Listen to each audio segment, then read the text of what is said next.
Tell me, though, what's his technique? That last strike, it seems invincible.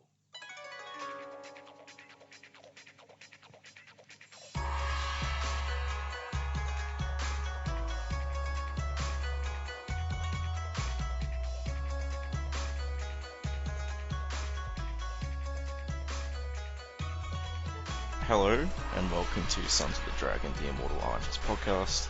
My name is Connor McKenna. And I'm Karl Stout. And today, we're back to the normal schedule. We're covering Iron Fist 4, The Rampage of Radion. Radon. Which you have to get tested for when you buy a house in America. Oh, right. So, the cover is done by Gil Kane. It was released 4th of April, 1976. And the cover entails Radon or Radion, I don't know, holding Iron Fist by the throat and shoving him off the top of a very tall building. All your kung fu trips can't save you this time. Now, the interesting thing about this cover is that the Spanish version, they colored in Radion's head blue. And they made his body flesh tone. And I will post a picture of it up when we post this. Because right here he is glowing gold. It's probably because of racism. Or they tried to make him into a luchador. That's true. I don't know.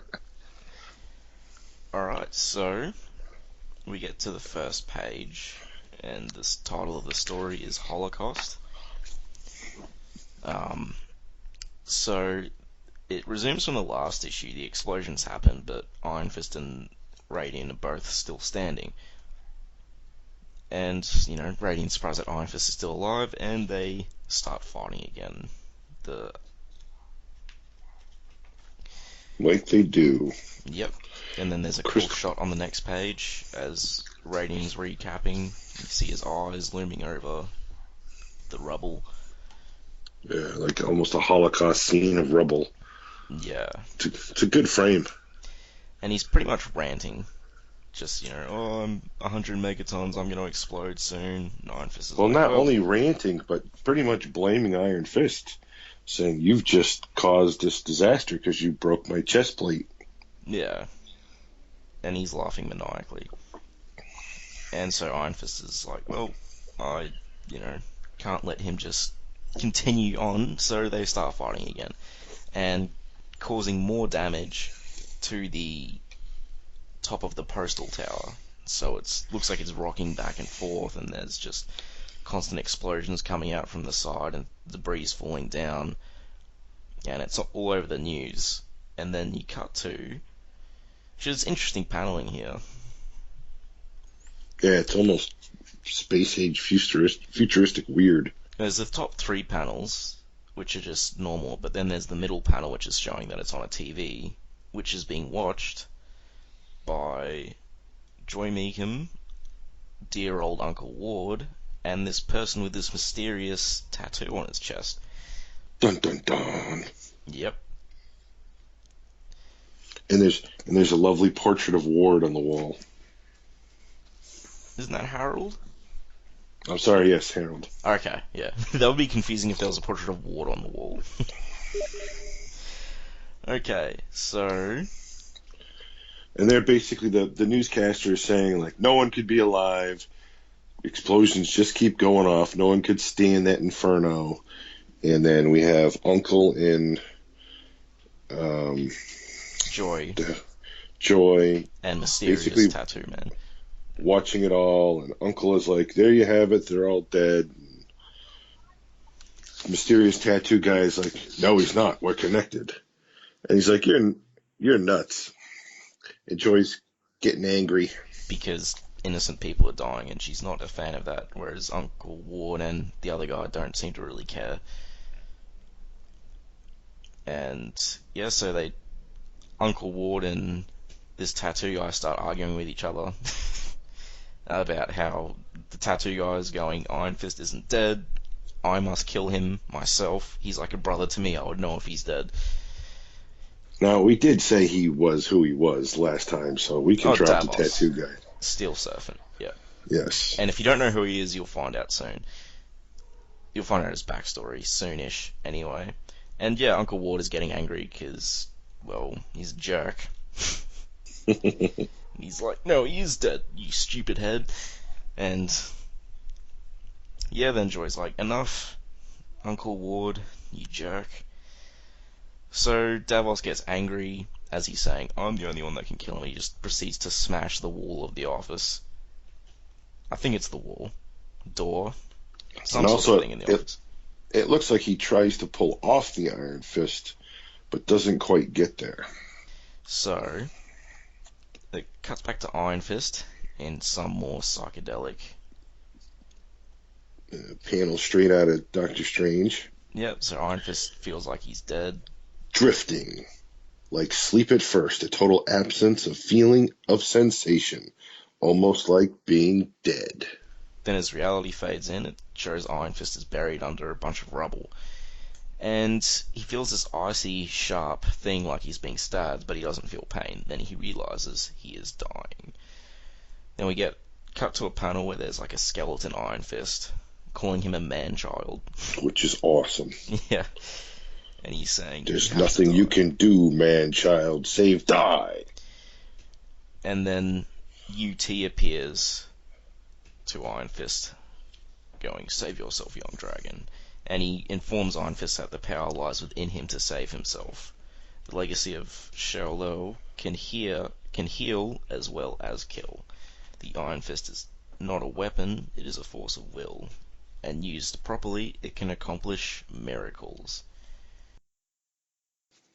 Alright, so on the next page, what basically Danny does is he summons the Iron Fist through concentration. He feels like on every other issue how the power all goes into his fist, sliding down his arm into his right hand. But then he turns it inward. Yeah. And he screams. And then he screams.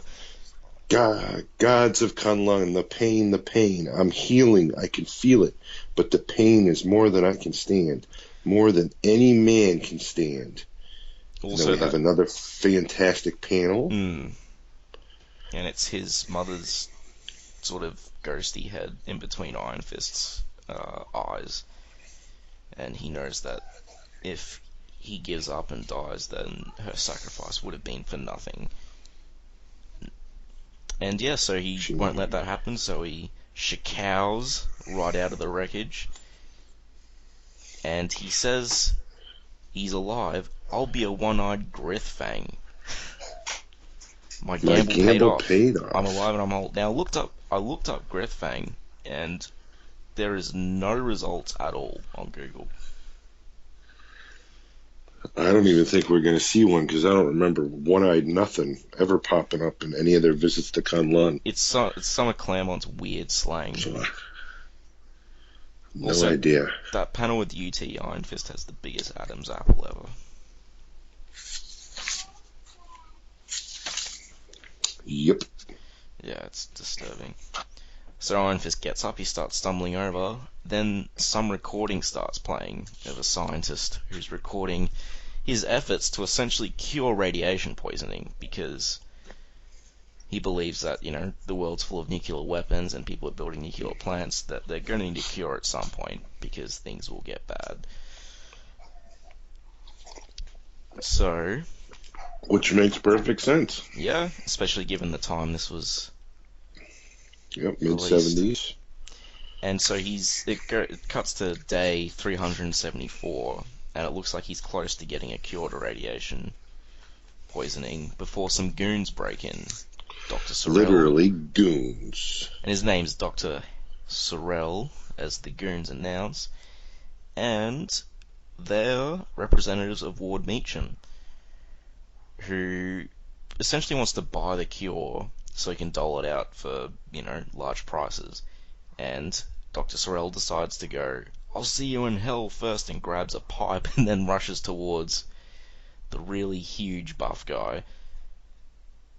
And that goes about as well as you would expect. He gets beaten up, he gets thrown into his chemicals, And of course, the chemicals spill all over him. Spill all over him like half the DC character origins. Yep. Even though it's a Marvel book. And then he wakes up hours later with nuclear isotopes laying all around him. According to his Geiger counter, he had absorbed enough radiation to kill an army. But he wasn't dead. And then slowly, his joy is short-lived. He thought he found a cure, but then he turns into, well, Radion, whatever how you pronounce it. And he sought help for his affliction from scientists, that didn't work out, and eventually from criminals, such as the Puppet Master, but to no avail. And that was apparently in Marvel 2-in-1-9, which looks like it was the thing in Thor. Which I have not read. Well, aren't all Marvel 2-in-1s Thor? I mean, a thing? Yeah, it's always the thing. I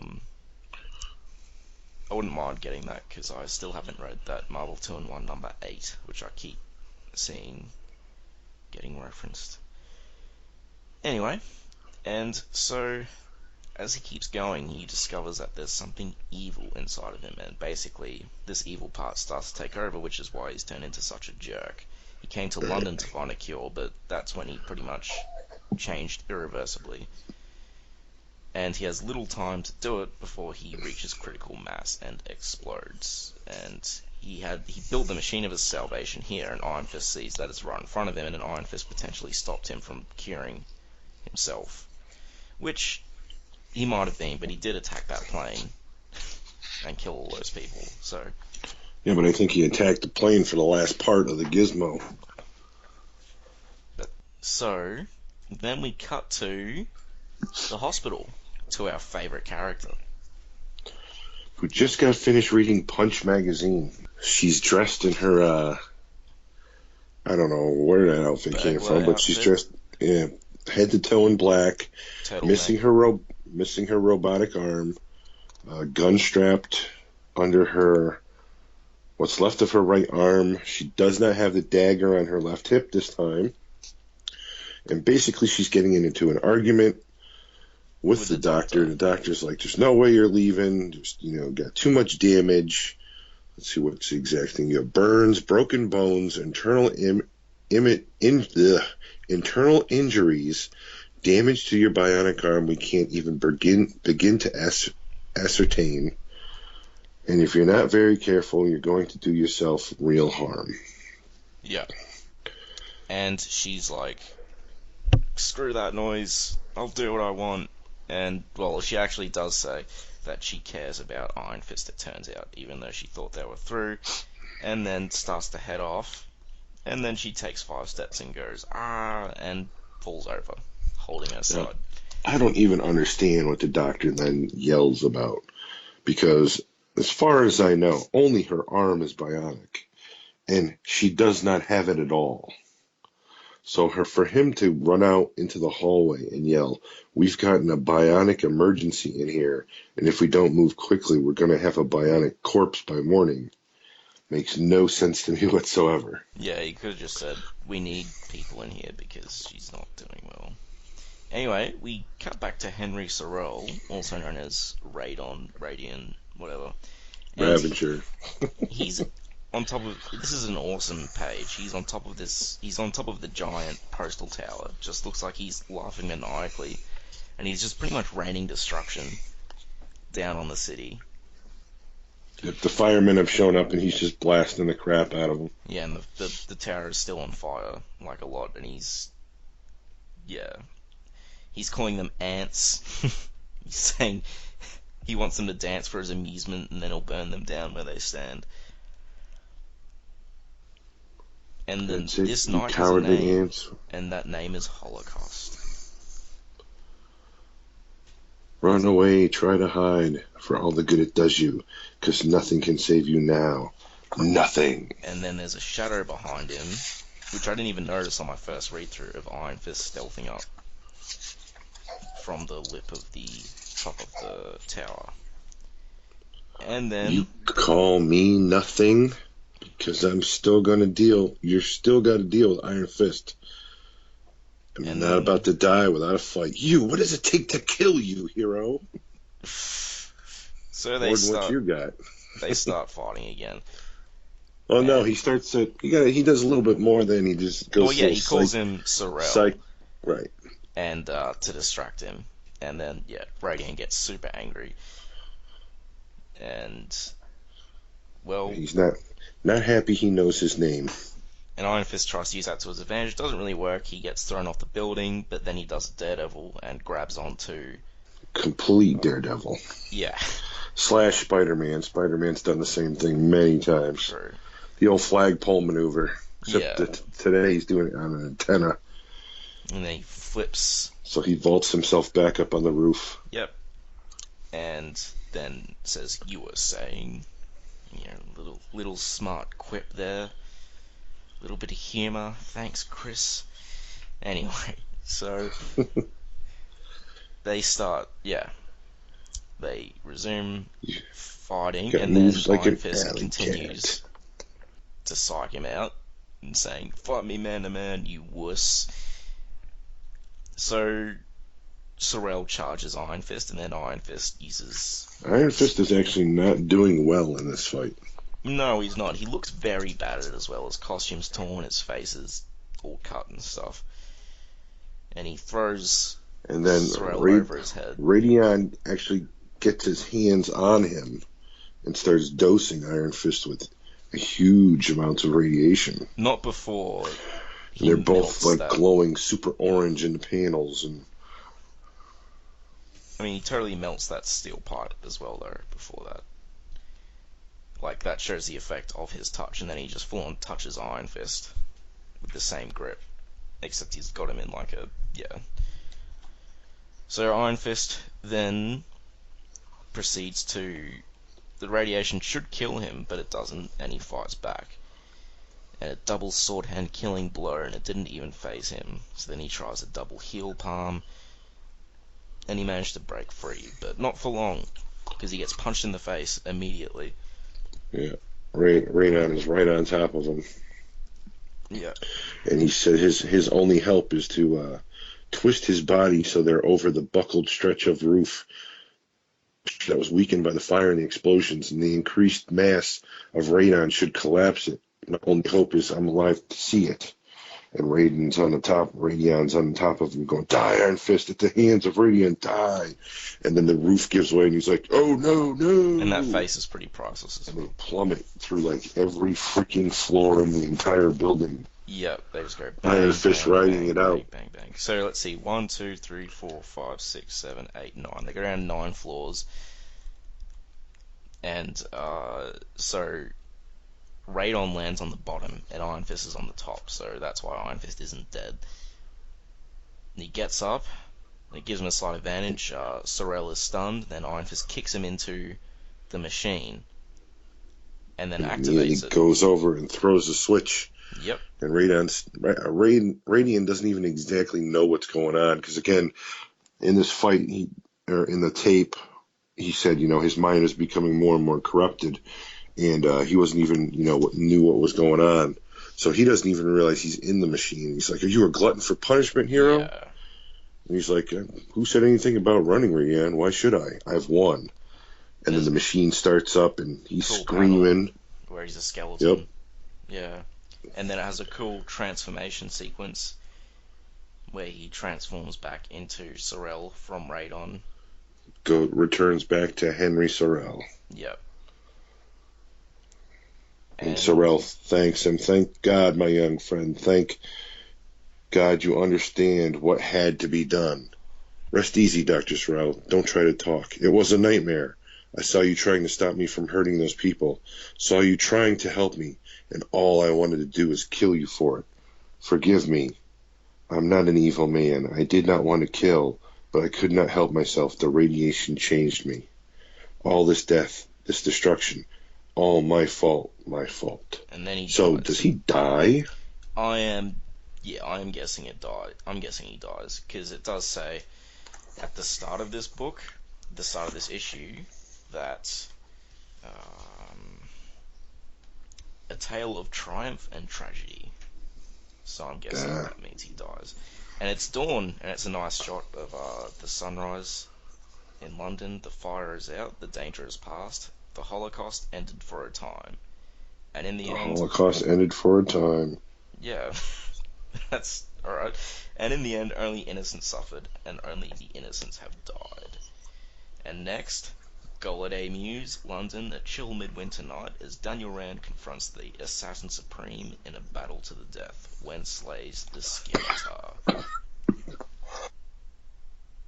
I hate bad guys that are named after their weapons. Well, I mean, god damn it. That's Iron Fist. I don't hate him. I hate people What a like prick. I hate people like Shotgun and Scimitar. I don't hate Bullet though, because Bullet is amazing, but Scimitar. Not Scimitar. who cares? Well, okay, I take that back. I'm sorry. I probably did. So I thought that was a really good issue. It actually was. It was. It was had a a good follow-up. wrap up. I don't know if it necessarily needed to be 2 issues long, but it worked. I could see the 2 issues because most of this issue was just the fight, which was pretty good. It's very. It made it feel a bit grander, I guess, having it be a 2 issue arc instead of 1. So there was more. Mm-hmm. Yeah. No, the art was really good throughout the whole issue. I didn't really have any problems. The fight was really good. Burn top notch. The fight was very well done. He didn't just win by using the Iron Fist. In fact, it He mentions definitely Burn didn't slack off or mail in any panels. It was good. The writing was good. The artwork was good. And it does mention that Iron Fist used the Iron Fist 2 times in one day, which pretty much left him drained. And so this was like back in the time where he couldn't just use it whenever he wanted, really. And yeah, it shows another angle of Ward Meacham being an evil jerk by essentially inadvertently causing all this. Mm-hmm. So like Iron Fist isn't the only one he's affected. And yeah, I really enjoyed that. It was definitely as good as the last issue. And also the sheer fact that they showed the Iron Fist used it as something other than just to punch holes and stuff. And the funny part is that this little slice of information seems to get lost in later issues. And the only reason why I say this is because Iron Fist, literally in later issues that he appears in, needs to be retaught that the Iron Fist can actually be used to heal. Yeah. Was that in I Immortal? don't think you even... No, it's in Power Man and Iron Fist. Oh, God. I mean, when it comes to continuity, Power Man and Iron Fist is all over the place. Mm-hmm. Like, I don't really treat a lot of Power Man and Iron Fist. Like, I feel like if you wanted to read and get, like, a good canonical Iron Fist thing, you would only have to read a few issues of Power Man and Iron Fist. Otherwise, you just confuse yourself with, like, all the Kunlun stuff, and, yeah. Because I know Immortal retcons a lot of Power Man and Iron Fist. Yeah. Yeah. I guess this is a very short episode today. Well, also the main thing is basically in this issue we see him pull off in a matter of 15 seconds something Wolverine's healing factor would take like a full day to do. Yeah. So from the get-go, his power level was up there, and in later issues, they pretty much dumb it down. I mean, in the Power Man and Iron Fist issues, he literally could only use his Iron Fist once a day, and that was it. Yeah. And they kept that rolling for years. Oh, a note, by the way, for our listeners, we will not be covering every single Power Man and Iron Fist issue, because that would take 2 years. So we will be reading all of it, and we'll be picking the issues ourselves that we cover, so we can get to like the Immortal Iron Fist quicker and the Living Weapon quicker. And yeah, but that being said, occasionally we will come back and do old Power Man and Iron Fist issues. So don't worry. And if you have any, if we don't do a Power Man and Iron Fist issue and you want us to do it, send in an email requesting that issue, and we'll do an episode about it. Yep. It's too easy. Yeah. So don't panic, and we'll also, as we mentioned before, we will be covering the new Power Man and Iron Fist series that comes out monthly. And to get you guys up to speed, we'll be recapping the Living Weapon before that. So yeah. Have you got anything else to add? Even the Power Ranger ending. Power Ranger ending. Oh right, yeah. So yeah. Anything else to add about this issue, or? No, it's good. Other than buying the individual issue, is this in one of the epics? Yes, this is in the Iron Fist Epic Collection. It's also in the Iron Fist Marvel Masterworks Volume 2 and the Iron Fist Essentials Volume 1. And obviously, which right now is going for more money than the epics. So yeah, just buy yourself an epic because it's in color and it's on better paper. Yeah, exactly. Unless you really want to read it in black and white, then get it in epic. Because Connor thinks it looks better. Actually, I know someone who wants to read it all in black and white. So, because they were big fans of like the old black and white Phantom and Conans, and they just generally prefer to read all comics in black and white. Unfortunately, it's just a lot harder it's a lot more expensive now. And I mean, most of them, and like you can get them cheaper for second hand, I guess, but you may as well just get the Epic Collection. So yeah, you can contact us, send us any email, any episode requests, whatever, at sonsofthedragonpodcast@gmail.com. You can also reach us on our Facebook, the Immortal Iron Fist Podcast, Sons of the Dragon, our Twitter, at Iron Fist, our Soundcloud, soundcloud.com/Sons of the Dragon, hyphens where the spaces are, our YouTube, Connor Karl, just search Iron Fist on YouTube, Iron Fist Podcast on YouTube, and you'll find us pretty easily. Our WordPress, Sons of the Dragon, the Immortal Iron Fist Podcast.wordpress.com. We are also on iTunes. Please rate us on iTunes. If you rate us less than 5 stars, let us know what we're doing wrong and we'll improve. And we are on Podcast Garden under the literature section. And yeah, Iron Fist and all other characters are property of Disney and Marvel. Any images or music we use, this is all non-for-profit, so don't sue us. We don't make any money off this. And yes, thanks for listening. Thank you very much. We got an email, didn't we? Yes, we did. Cover that real quick. Now, who told you it was a Margaret Thatcher quote? Was that your father? No. Actually, the guy who sent in the email told me that. So, yeah. What? It's a long story. Let's see. So, as he points out, yeah, the city's not for burning probably isn't a Thatcher reference because she wasn't Prime Minister till 1979 and this comic came out in 1976. So we don't really know what the reference is to. I'm sure someone does. So feel free to correct us on that. Thank you, Mark, for sending in the mail. And yeah. Alright then. Alright, so until next time, may your fist become unto a thing of iron so that you may heal yourself when you get crushed by buildings or a car crash or whatever. And peace. Peace.